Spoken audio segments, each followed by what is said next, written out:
جتنے بھی لوگ ہیں ان کا جو ہے اندراج ہو سکتا ہے. اور جیسا کہ میں نے کہا کہ اگر اس میں سے بھی کچھ لوگ چھوٹے جی ہیں وہی سوال تو تھا کہ ان کے لیے بھی ایک جو ہے باضابطہ پروسیجر ابھی ہم اس پہ کام کر رہے ہیں. وہ بھی اس کا بھی اناؤنسمنٹ ہو جائے گا تو وہ بھی ان کا بھی اس میں تاکہ اندراج ہو جائے گا. جو لوگ اس سینسس سے چھوٹ گئے ہیں تو ان کے لیے بھی آپ ہیلتھ انشورنس کا فائدہ جی پہنچانے کے جی لیے یہ کریں. بالکل.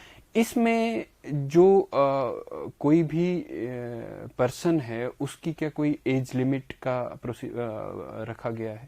نہیں, یہ اسکیم جیسے اگر آپ نارمل جو ہے انڈیویجول ہیلتھ انشورنس پالیسیز دیکھ رہے ہیں تو ایج لمٹ کا بھی اس میں ایک رہتا ہے. لیکن یہ ایک ایسی اسکیم ہے جس میں نہ کوئی ایج لمٹ ہے اور نہ کوئی فیملی سائز کا کوئی لمٹ ہے.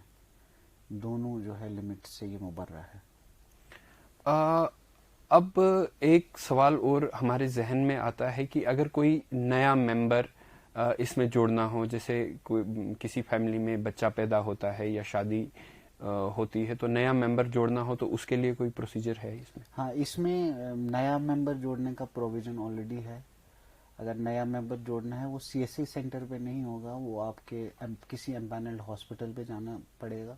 اور وہاں پہ جتنے بھی, کیونکہ اس ڈیٹا میں کہیں کچھ لوگ چھوٹے ہیں, کہیں کوئی 20 کے قریب ریلیشن شپس ایسی ہیں جن کو ہم جوڑ سکتے ہیں, اور اس میں ایڈ ممبر والی فیسلٹی اویلیبل ہے. اگلا سوال امپینلڈ ہاسپٹلس کے بارے میں کرنا چاہوں گا. کیا اس میں صرف جموں کشمیر کے ہاسپٹل امپینلڈ ہیں یا جموں کشمیر سے باہر کے ہاسپٹلس بھی امپینلڈ ہیں؟ یہ آپ نے بہت ہی جو ہے اہم سوال پوچھا, اور میں ناظرین سے جو ہے یہ شیئر کرنا چاہتا تھا کہ یہ ایک ایسی اسکیم ہے جس میں نہ صرف جموں کشمیر کے جو امپینلڈ ہاسپٹلس ہیں جو تقریباً 230 کے قریب ہیں, بلکہ پورے ملک میں جتنے بھی آیوشمان بھارت پردھان منتری جن آروگیہ یوجنا کے تحت ہاسپٹلز امپینل ہوئے ہیں ان سب میں جو ہے جموں کشمیر کا باشندہ مفت علاج حاصل کر سکتا ہے, اور ان کی تعداد 23,000 سے زیادہ ہے. مطلب پورے دیش میں 23,000 سے زیادہ ہاسپٹلس میں یہ فیسلٹی اویلیبل رہے گی. جی. ایک اور سوال میں آپ سے کرنا چاہوں گا کہ مان لیجئے جہاں امپینلڈ ہاسپٹل میں ہے ہمارے پیشنٹس جائیں گے تو مان لیجئے وہ علاج کرنے سے انکار کر دیتے ہیں یا باقی کوئی نانکر کرتے ہیں, تو اس کے لیے کوئی گریونس ریڈریسل میکینزم ہے؟ ہاں, اس میں جو ہے پردھان منتری جن آروگیہ یوجنا میں ایک کمپریہنسو جو ہے گریونس ریڈریسل میکینزم ہے جس میں ہیلپ لائن نمبرز ہیں اور ای میلز ہیں, یا جو ہے سینٹرل گورنمنٹ کا ایک پرٹیکولر گریونس ریڈریسل سیل ہے, تو اس کا استعمال کیا جا سکتا ہے. اگر ایسا کچھ ہو تو ہم اس میں ترنت کارروائی کرتے ہیں اور ایسا جو ہے ہونے نہیں دیا جائے گا. ایسا میکینزم اس میں ہے. ہاسپٹل میں آپ نے ہاسپٹلس میں کوئی نوڈل آفیسرس وغیرہ کیا اس میں نامینیٹ کیے؟ اس میں جتنے بھی ہمارے یہاں جموں کشمیر میں سرکاری ہاسپٹلس ہیں وہ سب امپینلڈ ہیں. اس میں جتنے بھی میڈیکل سپرنٹینڈنٹس ہیں وہ سب جو ہے آیوشمان بھارت اور Jammu Kashmir health insurance scheme کے تحت نوڈل آفیسرز بنائے گئے ہیں.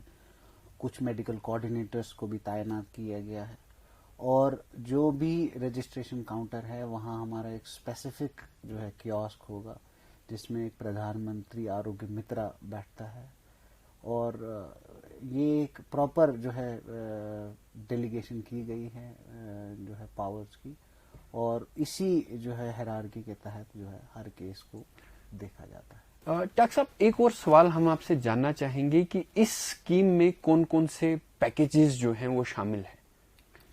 یہ بھی ایک بہت اہم سوال ہے.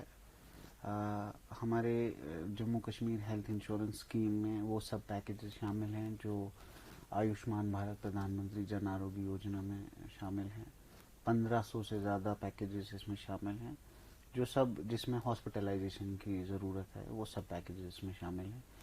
آنکولوجی کے سارے پیکیجز, کارڈیولوجی کے سارے پیکیجز اور مختلف اسپیشلٹیز کے جو ہیں سارے پیکیجز شامل ہیں. اور کووڈ سے کے حوالے سے کیا کووڈ والے بھی پیکیج اس میں ہے؟ ہاں، کووڈ کیئر بھی اس میں شامل ہے.